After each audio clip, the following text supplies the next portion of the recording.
We are about protecting the countryside with evidence-based information and collectively organising to make sure that as we go through a period now where a lot of the scaffolding of democracy is being dismantled, we're all going to unitary councils, the district councils are going to be abolished, we're going to get further and further away from our planning authorities.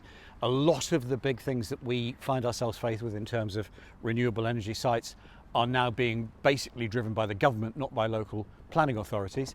As that scaffolding is reduced, we need to organise collectively to make our voices heard. When we were founded in 1926, the CPRE started doing effectively a survey of rural England. They were called the Council for the Protection of Rural England at that stage.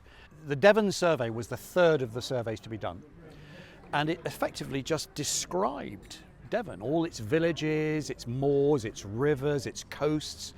It was a beautiful kind of travelogue of what was there in Devon, so that we knew what we were trying to preserve.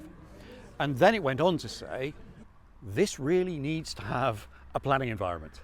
That led to, directly from CPRE to the Town and Country Planning Acts of 1932 and 1947, to the creation of national parks, areas of outstanding natural beauty, listed buildings, you name it. All of those things that we now take for granted as effectively means of preserving and conserving our heritage came from that movement. CPRE's founding impetus was town planners, funnily enough, and architects who were aware that the rise of the motor car was leading to a huge rise in road building out from the cities into the countryside. Following that was house building, following that was filling stations and advertising and all kinds of things that were just following the new roads and that were being provided for the cars.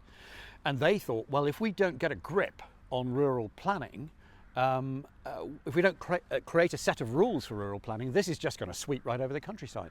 And there are terrific parallels now with the renewable energy policy, because the government again has essentially set the hares running in terms of renewable energy, solar and wind, but in particular solar, because it's a kind of cheaper and easier way to cover a field, and the market is driving it. We're creating a kind of market bubble, and if we don't get a grip and if we don't collectively organise and say no, this is not going to be allowed to just run riot, then we will see enormous consequences to our countryside, and they're consequences that will be very difficult to reverse.